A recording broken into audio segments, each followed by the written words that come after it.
Hey, so good morning, class. Again, I'm Mr. Derek Mapula. I aim to present and to discuss the system calls for today. So we are at the continuation of the presentation or discussion what we have last week. So today, we will be having to discuss the system calls. And this is a programming interface to the services provided by the OS. Okay? So, okay, ano daw yung system calls?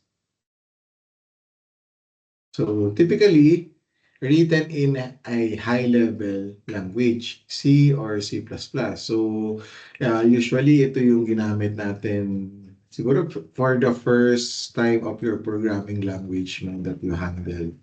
Nandun yung C or yung C++ natin. Yung, mukha kung matatandaan nyo, yung mga sample command natin is the C in, C out, printf, print out. Okay? So, sabi, it's a low-level task, no?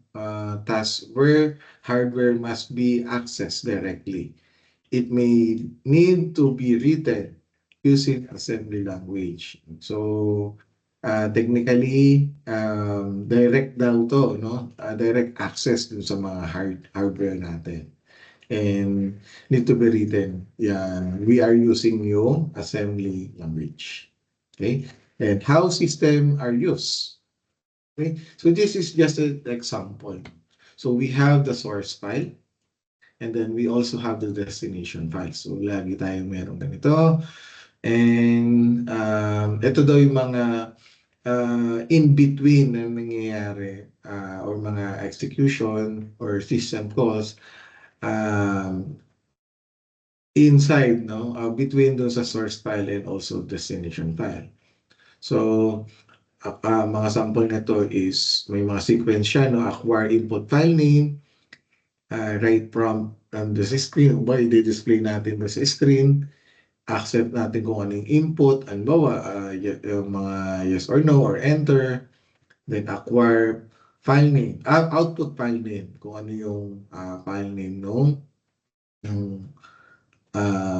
destination natin and then et cetera, no? Ito yung meron din mga loop and then meron din mga close output file, no? And then pinaka last would be terminate normally, no? So meaning ito yung mga uh, pagka nag-copy tayo ng one file to another o papunta doon sa destination file, ito yung mga nangyayari daw, no? So ito yung nangyari mga in between. Okay? And most programmers never see this level of detail. Baga, ibig sabihin, they are not able to see ano ba yung nangyayari in the background. No? Pero technically, ito yun. Ito yung system calls. Okay?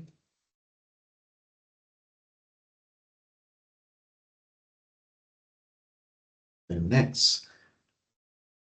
System calls also have API.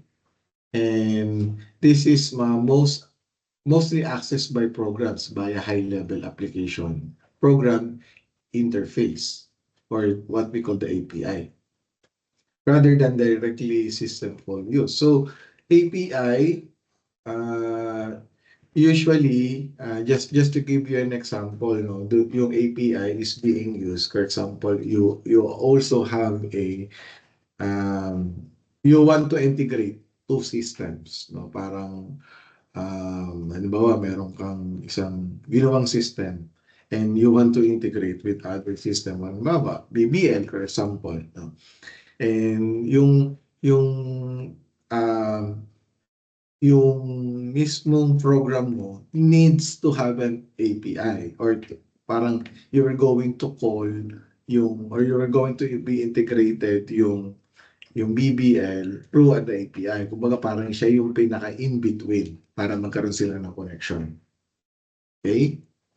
And then, specifies a set of functions that are available to an application programmer, including the parameters that are passed to each function. So like what I mentioned earlier, no, na that this is the in-between or the connection between the two programs, no? And it specifies a set of functions. So there's a lot of functions kasi ito si BBL, no? So and it is being called, no, dito sa program na meron tayo or meron ka. No, or ginawa ka, rather. Okay? Three most common APIs are Win32 API for Windows, and then POSIX API for POSIX-based applications or systems, including virtual all versions of Unix, Linux, and Mac OS X, and Java API for the Java Virtual Machine or JVM. Okay. Next slide. Okay.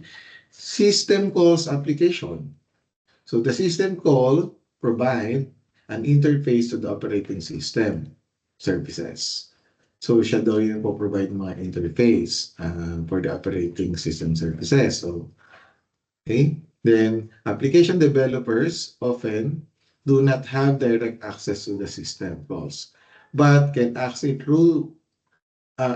them through an application programming interface. So, yung API. So, ibig sabihin, yung mga application developers daw, wala daw silang direct access. Pero, through the API, they can access it. Yung system calls. Okay? So, ibig sabihin, yung system calls, and then si developer si API yung pinaka ginagamit na tool ni ni developer para maka-access tayo sa system calls. Okay? And then functions that are included in the API invoke the actual system calls. By using the API, certain benefit can be gained. There's a lot of benefit na pwede natin magamit talaga. Marami tayong mabe-benefit using the API. What are those? Portability. So as long as the system supports yung API natin, like what I mentioned earlier, any program using that API can compile and run. So ibig sabihin, kung meron tayong yung application natin, or halimbawa yung example ko kanina si BBL, supported niya yung API. So kahit anong application na gusto natin i-integrate, pwede nating ma-compile or ma-run. Okay? And the next is to use. Using the API can be significantly easier than using the actual system call. So, mas madali daw siyang gamitin. Okay? And then, system calls parameters. So, ito yung sample natin nung ito si user program, and then ito si operating system. So, technically, meron siyang registration na nangyayari. And then, bago natin use yung parameters from the table. Okay? So, ito ito pa daw yung meaning niya. So, three general method exist for passing parameters to the OS. So, before we pass the parameters dun sa OS, there also needs to be or can be passed in registration or can be passed in registers. And then when there are more parameters than registers, parameters can be stored in a block, and the block address can be passed as a parameter to a register. So if we're going to take a look with the figure, no, or with the picture, so it's being passed nga naman sa register. And then ito yung pinaka-block. Okay? Then can also be pushed on or proposed off the stack by the operating system. Okay? Then types of system calls or system call. Process control, file management, device management, information management, and communication. So ito yung sample or definition by the process control. Running program needs to be able to stop execution either normally or abnormally. When execution is stopped abnormally, open a dump of memory is taken, can be examined with a debugger. So, ito yung sinample ko last time, no? Parang nag-open ako ng application and then, ay mga opened applications ko using my computer. Pwede ko siyang i-close normally, di ba? By simply clicking yung X. But also, there is a abnormally that we are being used sometime, no? Yung i-entas natin, yung isang application, or pwede din naman na patayin natin yung, or pindutin natin yung power off ng our laptop or computer, okay? Or CPU. Okay? So, yun yung mga sample. End, abort, load, execute, create process, terminate process, get process attributes, set process attributes, wait for time, and wait event or signal. So, okay, allocate and free memory. So, ito yung sa dump, no? If you're going to, ano ba yan?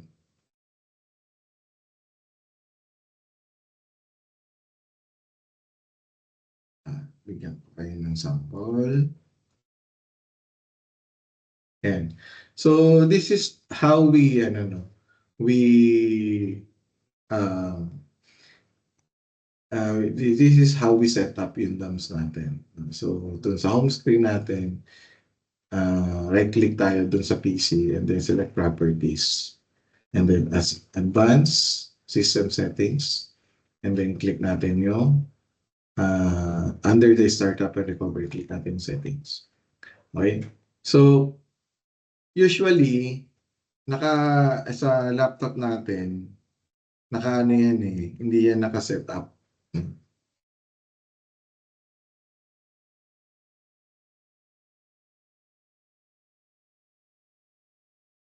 Yan natin yung sample.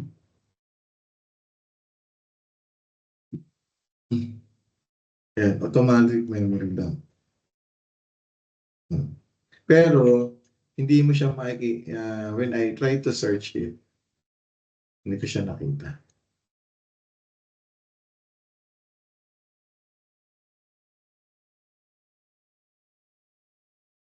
Yeah. So, ibig sabihin, it is not being created, no? So, what we need to do is to set it up, pero hindi ko siya sineset up kasi hindi ko naman siya hindi ko naman kailangan ng memory dump and to investigate further using my laptop. Pero if you're going to have a server, like yung mga server na there is a critical application installed, definitely we are doing this, no? Complete memory dump. And then once it is,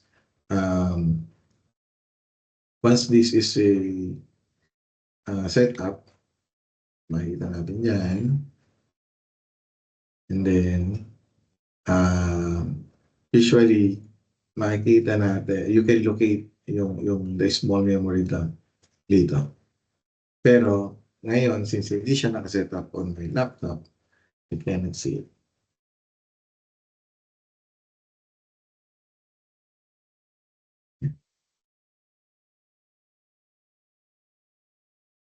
Yeah. Ba? So, but this is just, how to set it up.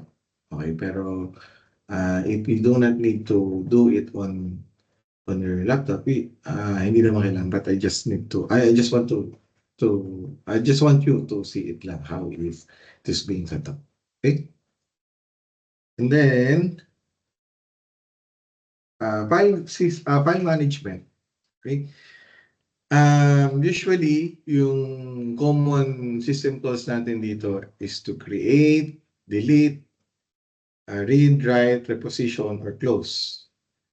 And there is also in attributes, get and set file attribute. No? And many times the OS provides an API to make system calls.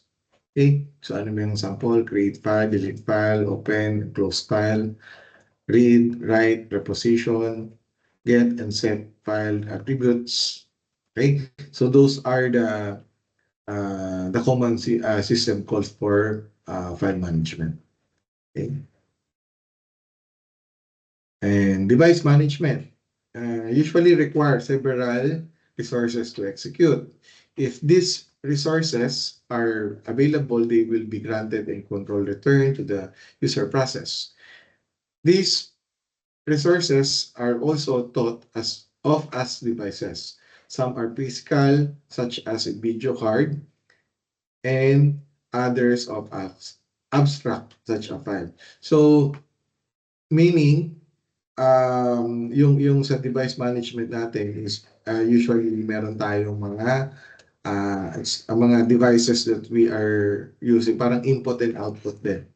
Di ba? No? So, on this example is the video card kasi yung video card is hindi naman natin totally 100% requirement, no, to a computer. Even if there is a no video card, we can also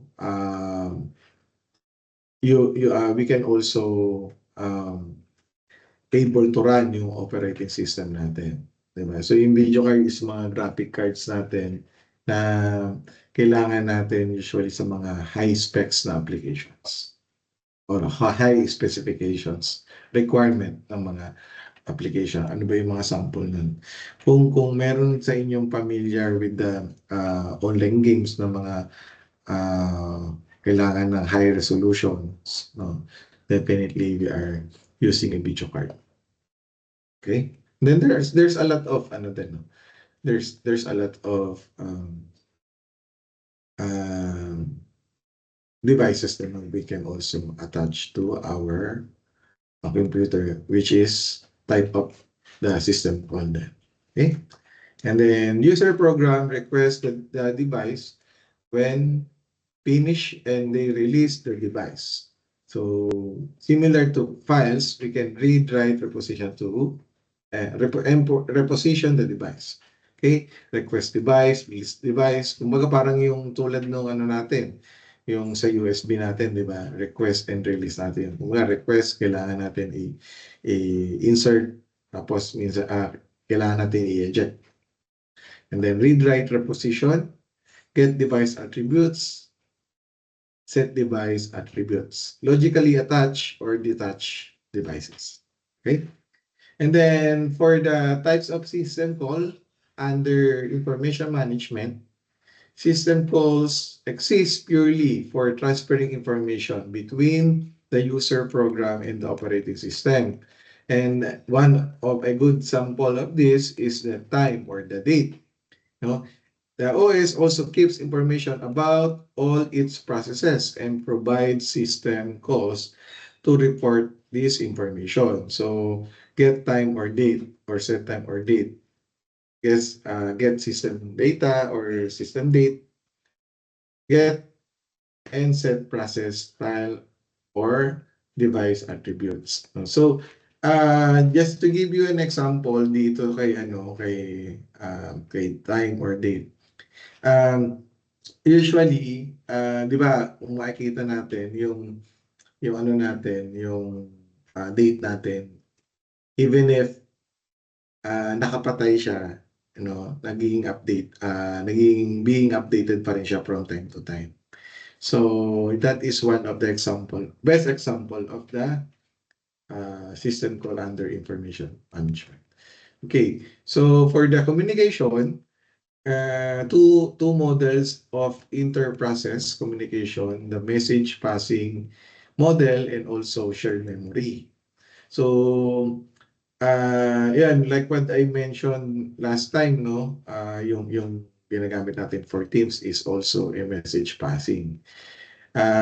Dito, yung example natin is uses a common mailbox to pass message between processes. So, common mailbox yung ginagamit natin to pass messages. Siguro, it's been through email then. Shared memory use certain system calls to create and gain access to region of memory owned by other processes. The two processes exchange information by reading and writing in the shared data. Ibig sabihin, meron daw tayong dalawang processes na they are they are exchanging information to each other. Tapos meron din via reading and writing dun sa shared data. So ano ba yung sample natin yan? Meron tayong dalawang ah meron tayong isang file doon sa sabihin natin Excel file. And then meron din tayong ginagamit na sorry. Meron tayong dalawang file ng Excel file. Tapos meron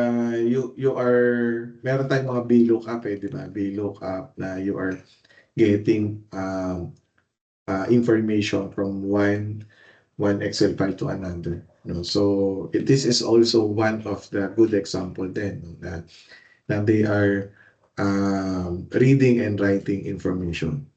No? And there is a data exchange or information exchange.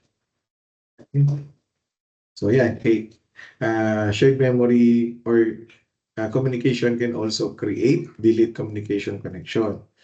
It can also send and receive messages and transfer status information. Tulad na lang dun sa ano natin, di ba? Dun sa dito, we're going to take a look, no? Ito yung transfer status information, for example. Ayan. So, pwede natin gawin busy or any status available dito. So, nakikita yan kayo, makikita nyo rin yan dun sa if you're going to search my name, you can be able to see kung ano ba yung status ko.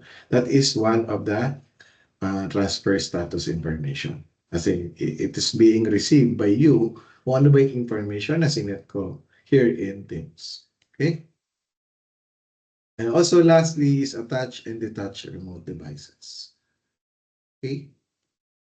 So ito yung sample natin no ng Unix and Windows system calls. So sa Windows daw is ito, create process, exit process, para sa process control no? And wait for single object. Ito naman kay Unix parang mas madali, no? Mas simplified yung mga commands ng mga system calls na gamit dito.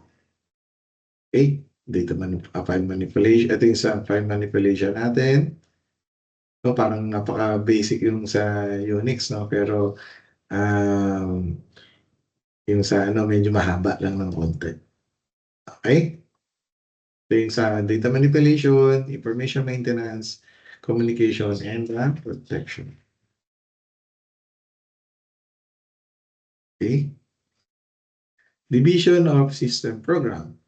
Ayan, file manipulation, status information, file modification. Programming language support, program loading execution, program loading and execution and communication, and also application programs. Okay? So sa system programs, file management can be able to delete, or this is the file maintenance, no? At the same time, copy or rename, print, dump, list, and generally manipulate files and directories. So, ito daw yung mga pwede natin gawin. And yung file management. Okay? Status information. Sum as the system for info, date, time, amount of memory, space. Sample nito is dun sa task management that I am giving you an example before na ito siya. Ilan na ba yung memory na this being used? no? Ilan ba yung network, ilan ba yung CPU. So for this kind, 92 na daw, no? 92%. Okay? So ito yung information or status information. Okay? Provide details, performance, logging, and debugging information. So yeah, we can also have this, no? Actually, even the detailed performance, makikita rin natin.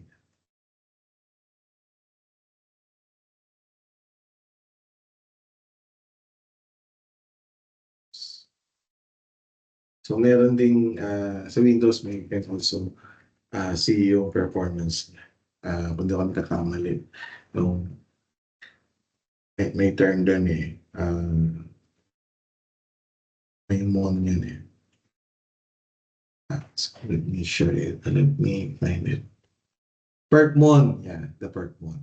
Performance monitoring. Okay. And it is being typically, these programs format and print the output to the terminal or other output devices. Okay?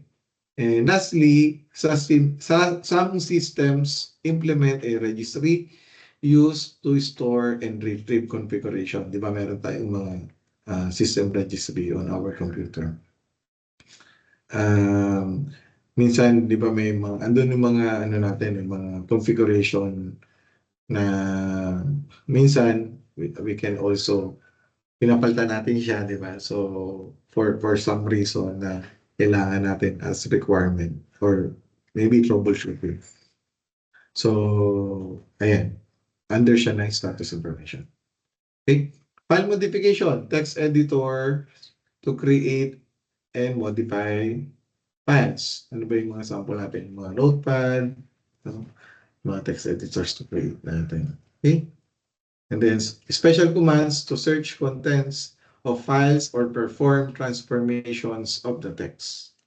And next is the programming language support. Ito yung mga compilers natin, assemblers, debuggers, interpreters sometimes provided. Okay, so ito yung mga programming language support natin na makakatulong sa atin using creation, no, kapag nag-create or nagpo-program tayo ng mga system. So ito laking tulong nitong debuggers natin as this is being used kapag nagpo-troubleshoot tayo ng system. Okay? And then program loading and execution, absolute loaders, relocatable loaders, linkable editors, and overlay loaders, debugging systems for higher level of machine language. So usually the operating system loads the program into memory and it is starts executing its instruction, enabling us to interact with the application. So, okay, and then communications provide the mechanism for creating virtual connections among processes, users, and computer systems. Okay, this is to allow to send us messages to another screen. Browse web pages, send electronic mail messages, log in remotely, transfer files from one machine to another. So example na lang natin dito yung transfer files from one machine to another. So we can transfer files, no, kunin na lang natin yung IP address ng isang computer. Basta connected lang siya to a network. So makaya natin makapag-transfer ng files doon. Okay? And also we have login din. Admin access din kasi it will require as part of the security. Okay? So next would be the OS structure. Now, this is the design and implementations of OS are not solvable, but some approaches have been proven successful. So, ito yung mga sample natin. Ito yung mga definition natin. Internal structure of different operating system can vary widely. Start by defining goal and specifications affected by choice of hardware type of system, user goals, and system goals. Ito yung mga goals natin and mga goals din ng mga operating system. User goals, operating system should be convenient to use, easy to learn, reliable, safe, and fast.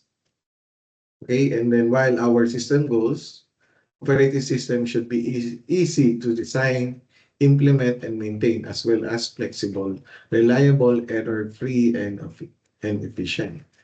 So, as you can see, no, dito sa user goal, kasi user goal siya, so gusto natin mas madali. No? Ay madali siya, madali din siyang reliable, and madali din siyang maintindihan. Mabilis, of course. Pero dito kay system goals, no, gusto natin flexible kasi mas maraming gagamit din nito. At the same time, bakit siya error-free? So, when it comes dun sa error-free, definitely, mas maganda na ma-achieve natin, ma-anticipate natin ano ba yung mga possible issue na ma-encounter nila in the future. Okay? And then, ito yung OSS structures natin. So, ito yung sample. Simple structure. So, this is the best example of simple structure in operating systems. Okay? The MS-DOS operating system benefits from layering, since each level may be developed individually and where interact with with others level as needed. So as you can see dito, no, parang tingnan mo, ito yung pinaka-layer structure niya.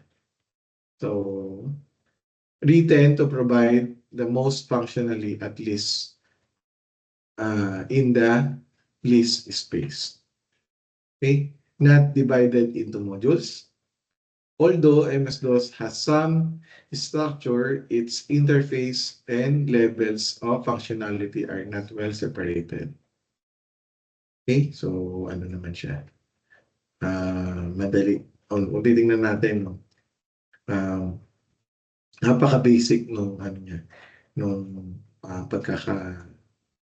yung structure niya, no, when it comes dun sa MS-DOS. Okay, so appreciation program, resistant system program. Usually ito yung mga nasa system ng OS programs to, no? Tapos mga device drivers, and then ROM, read-only memory BIOS device drivers. Okay, and then ito naman yung layered approach. Is divided into the numbers of layers. So maraming layers ito. No? Later, we will show you the what call this. We will show you yung pinaka-picture. Okay? Then layers are selected such that each uses functions or operations and services of only lower level layers. So ito yung sample niya. Yan, dami niyang layers. And then ito din yung method of organization a network into different layers, and such as access layers, to efficiently manage and monitor network traffic devices. Okay, so and ito yung sample niya. Okay? And then sa Unix, no? Unix limited by hardware functionality. the original Unix operating system had limited structuring. So, mas limited daw yung structuring ng original. Okay? And then, consists of two separable parts, system programs, and also the kernel. Consists of everything below the system called interface and above the physical hardware. Okay? And provides the file system, CPU scheduling, memory management, and other operating system functions. And this is also a large number of functions for one level. Okay, ito yung sample ng layered natin, operating system. Okay, so ito daw yung user interface. And then other layered or other interfaces bago tayo pumunta sa layer 1 and the hardware. Okay? So, typically, layered structure is a type of system structure in which the different services of the operating system split to into various layers. No, where each layers is merong specific na defined task to perform. Okay? And then modules, most modern operating system implement kernel modules. So ito yung mga sample yung mga yung mga uses object oriented approach, core components is separate, each talks to the others over known interfaces, and also each is loadable as needed within the kernel. Okay, and then lastly, overall similar to layers but with more flexible adoption. Solaris modular approach. Okay? So, ito daw yung core nung Solaris natin, and then ito daw yung mga modules. Okay? Meron tayo scheduling classes, file system, and etc. Okay? And then, Solaris is a Unix-based, by the way. Unix-based OS siya, and was developed by Sun Microsystems. And after few years, it was after years, no, it was acquisition. There is an acquisition by Oracle, and it is known as Oracle Solaris. No, kaya makikita natin ngayon, it is Oracle Solaris na siya. Okay? And then, yung kernel natin is the core of the operating system, no? Like what we have discussed in the previous topics. And ito daw yung main function, no, to manage yung mga hardware natin, no? To devices, drivers, by allocating resources appropriately. Okay? So ito yung sample naman for the virtual machines.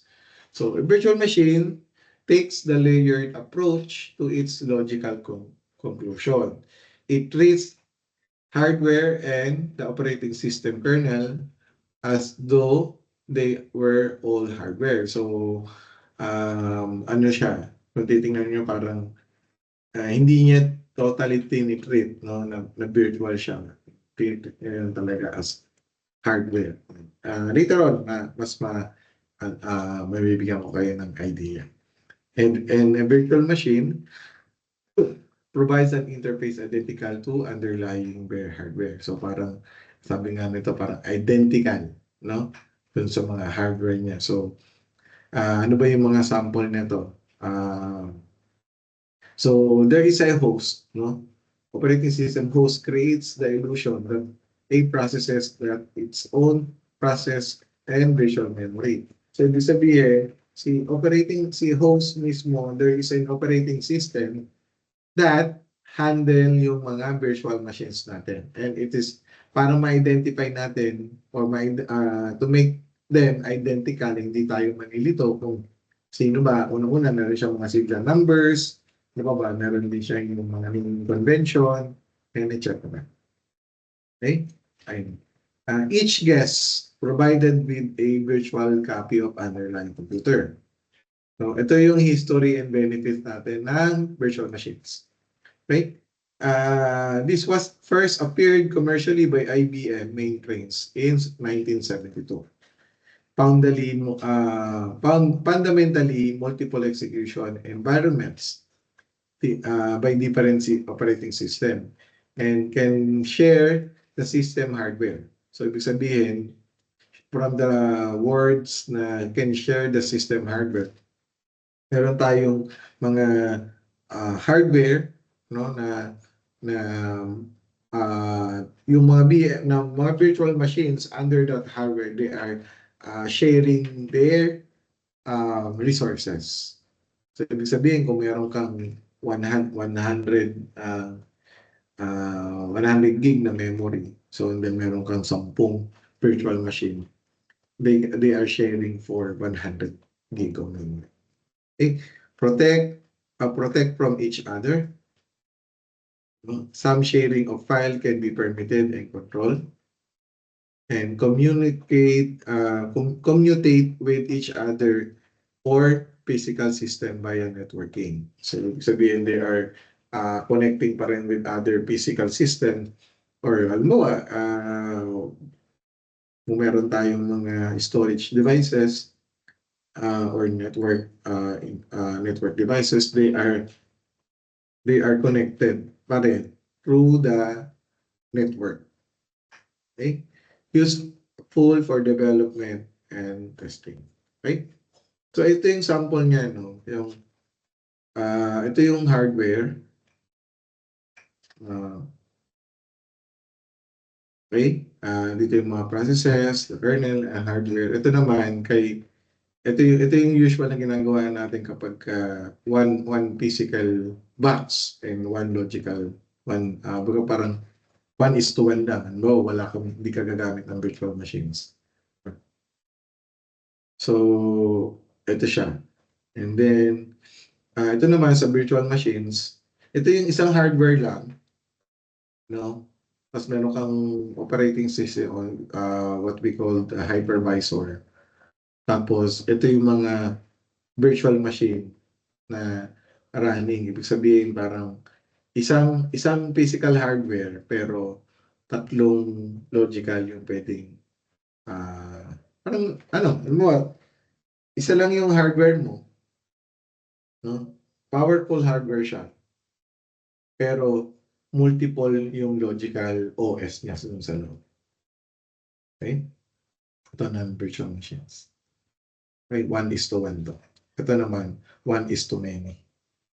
No? Pero powerful yung mga specifications ng hardwares natin dito. Okay? So, ito naman yung architecture for the VMware. Ito, gamit ko to since I started working. Kasi ito yung core of my job until now. So, ito yung, like what I mentioned kanina, ito yung, andito yung mga hardware natin. Isa lang yung hardware niya, pero powerful. And then, on top of it, there is what we call the hypervisor. No? And nandito yung virtualization layer niya. So, Linux based yung ano niya, yung OS nito. Pero, ang maganda dyan is you can handle multiple VM or multiple servers or multiple OS inside this setup. Okay? Kahit kahit magkakaiba siya ng OS, walang specific operating system. Ano ba? Windows siya, kahit anong version of Windows, and then sa Unix naman kahit ibang kahit CentOS or other Unix or Linux operating system, wala namang problema. They will be supported pa rin naman. Okay? And then Java Virtual Machine. No? This is the one that can execute via Java bytecode. And it is the code execute component on the Java application. So, ganito yung setup niya. Okay? So, there's a lot of Java programs that class files, no? Tapos, nilo-load and then including the API and then goes to the Java interpreter before we go to the host system. Okay? Pero sa host system na to, ito yung nag-handle nitong lahat na yan. So, parang setup lang din yung sa virtual machine or sa VMware. Okay? And then, operating system defined or debugging, operating system generation, system boot. Okay, these are the other topics. So, operating system debugging, this is a finding of errors or bugs. Well, di ba sa mga system natin, or sa ginagawa natin, may nag-ano tayo tayo yung naghahanap ng issue. Diba? So, halimbawa, there is an issue na na-encounter natin and we don't know how it is being fixed. So, kaya we are using yung debugging. Okay? And then, OS usually generate log files containing information. So, dun sa mga log file na yun, dun natin, ako as system administrator before, ang yung log files na yun, usually we are, pag halimbawa, hindi on our end, we were not able to fix it. No, first, ang ginagawa kasi namin, usually, we are reading the log files and then we are trying to, we are trying to search a solution on the internet. Kasi usually, as a system administrator, maraming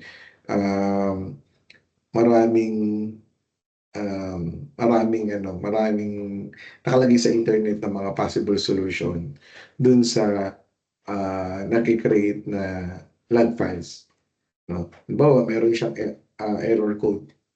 No? You just need to search for the error code and then makikita mo na halimbawa si Windows or si Microsoft, there is also a KB article na nandun yung ano ba yung issue, ano ba yung na-experience, and ano ba yung solution. Okay, so, pero pagka hindi namin na-fix, hindi gumana yung mga solution na yun, we can also submitting a ticket, no, together with the Microsoft, and we will be finding a solution together with them and implement it. Okay? Then, failure of an application can generate core dump file, capturing memory of the process. Tulad nung pinakita ko kanina, di ba? Kung paano yung create or mag-generate ng dump files. So, ganun din siya. Okay? Operating system failure can generate crash dump file containing kernel memory. As long as your system or your OS na-set up mo siya na mag-create ng crash dump files. So, mas mo siya, automatically magki-create siya once na naka-detect siya ng failure or ng bug. Okay? So, ito daw kay Kernighan's law. Debugging is twice as hard as written the code in the first place. Therefore, if you write the code as cleverly as possible, you are, by definition, not smart enough to debug it. So, parang mas mahirap mag-edit compared doon sa gumawa ka ng sarili mo. Kasi pagka Pagka nagde-debug ka ng hindi mo totally ginawa or sabihin natin kahit ginawa mo, mas mahirap siyang ano, mahirap siyang hanapin kasi sobrang, kung tama naman yung tingin mo tama naman yung nilagay mo pero, hindi siya gumagana. So, ang dami ng codes dun, "Ay ito tama ng codes 'to." Yung parang you have to analyze further or you have to dig further for you to understand where is the issue is coming from, okay? And then, operating system generation, operating systems are designed to run or any class of machines. The system must be configured for each specific computer site, okay? And also, um, the computers or the sysgen programs obtain information for a specific configuration of the hardware system. So in the computing system generation or sysgen, um, this is the process of creating a particular unique instance, no, of an operating system by combining user specified options and parameters with manufactured supplies general purpose. Okay? And then ano ba yung example other example is the booting. Starting a computer by loading the kernel. And bootstrap, no, code is stored in the ROM or read-only memory that is able to locate the kernel, load into the memory, and start the execution. Okay? So, stored daw siya dito. Okay? And then system boot, no? The operating system must be made available to start, to hardware to start. Okay? So, a small piece of code, bootstrap loader locates the kernel, loads it into memory and start it. So, booting process is a starting of a computer, no, as initiated by a hardware, such as the button of the computer on the computer or by the software command. So, ibig sabihin, pwede rin daw ito na via ibo-boot natin, ipa-power on natin yung system natin or ibo-boot natin siya through the command. So, di ba meron tayong mga setup sa natin na parang power on remotely. And then, aside dun sa pagpa-power on natin na pinipindot natin, yung power on button. Okay?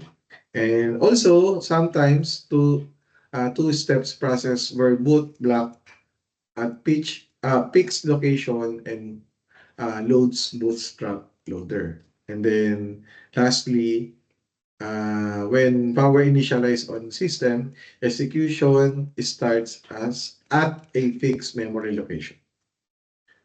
Okay? All right, so that would be the end. If you have any question, please do let me know. No, just send me a message via Teams. Okay, so that would be the end of the our week 2. So later on, we will be moving to the next topics. Okay, thank you.